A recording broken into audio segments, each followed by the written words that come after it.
মুষলধারে বৃষ্টি হচ্ছে। কফি শপের কাচের জানলা দিয়ে টিপ টিপ করে জলের ফোঁটা গড়িয়ে পড়ছে।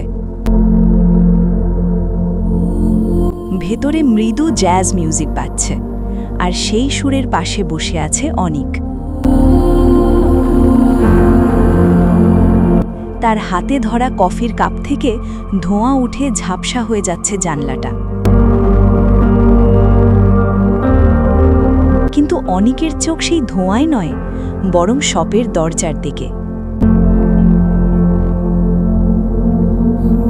আজ ঠিক 5 বছর পরের দিনটা। আজকের দিনটাই 5 বছর আগে নীলা চলে গিয়েছিল লন্ডনে।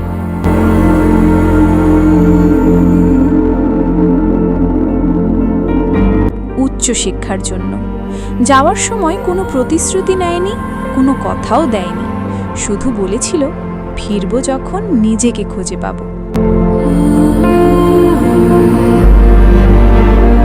অনিক আর নীলা ছিল চিরচেনা বন্ধু। ইউনিভার্সিটির লাইব্রেরির সেই ধুলোবালি মাখা বইয়ের গন্ধ, বৃষ্টির দিনে এক ছাতার নিচে ভেজা রাস্তা দিয়ে হাঁটা, কিংবা ক্যান্টিনের কোনায় বসে অকারণে ঘন্টার পর ঘন্টা গল্প করা, সব মিলিয়ে তাদের সম্পর্কটা ছিল বন্ধুত্বের চেয়ে একটু বেশি, কিন্তু প্রেমের চেয়ে একটু কম। অনেক জানতো তার মনের কথা,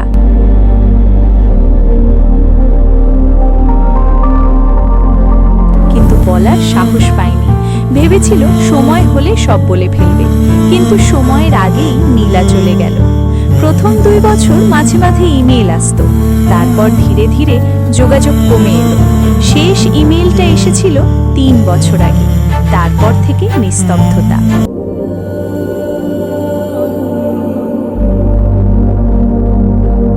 তবুও অনেক প্রতি বছর এই দিনটা এই কফি শপে এসে বসে।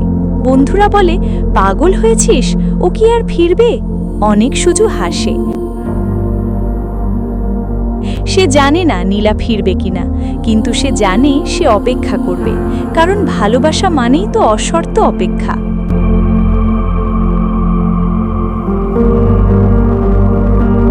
ঘড়ির কাঁটা বিকেল 5টা ছুঁই ছুঁই করছে। বাইরে অন্ধকার নামছে, কফি শপের লোকজন কমতে শুরু করেছে।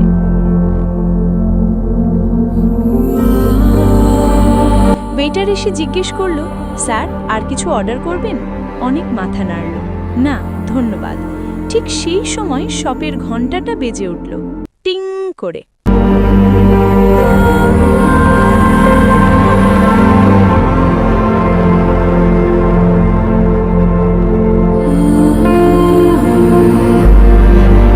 একটা শব্দ, দরজাটা খুলল। ভেতরে ঢুকলো একটা ভেজা ছাতা, আর তার পেছনে এক চেনা মুখ, নীলা।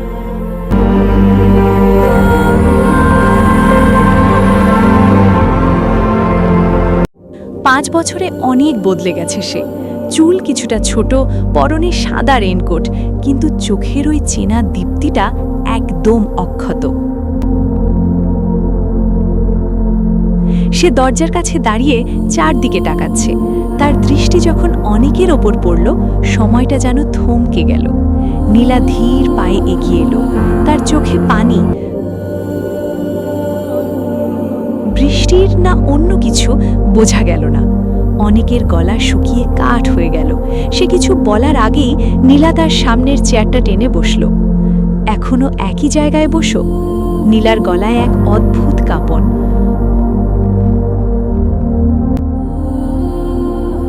অনেক আস্তে করে হাসল। তুমি আসবে জানতাম। নীলা তার ভেজা রেনকোটটা খুলতে খুলতে বলল, জানতে? আমি তো কোনো খবর দিইনি।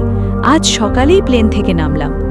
তোমার চেনা গন্ধটা আজও বৃষ্টির দিনে ফিরে আসে। অনেক বলল, আর আজ বৃষ্টি হচ্ছে।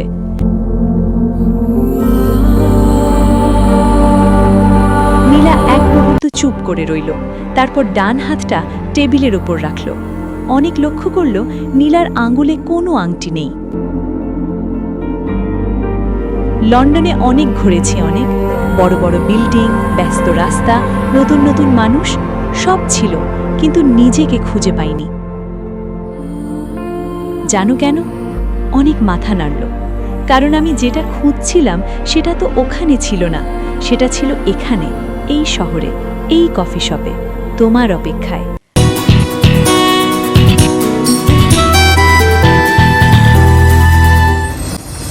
অনেকের বুকের ভেতরটা হঠাৎ করে উদ্দাম হয়ে উঠল। সে সাহস সঞ্চয় করে নীলার চোখের দিকে তাকাল।